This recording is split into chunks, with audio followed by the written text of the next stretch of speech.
ბავშვობის გადაცემა, სიყვარული, რწმენა და იმედი,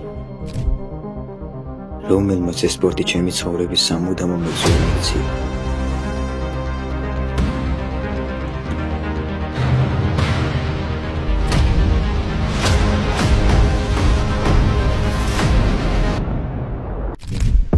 სამი წელი გააგრძელა.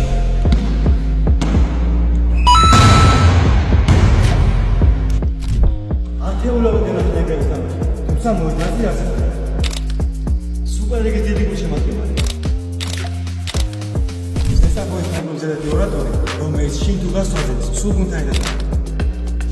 ვარჯიშობ ხოლმე, მინიმუმ მოჭრა, მე საფრიგებს შევუდგე. რომ ახლა გავასწავლებ ჩემს მეგობრებს, სადო აჩისნაირად წავიდი ამ საოცარ და იდამაის ისე როგორ საკუთარ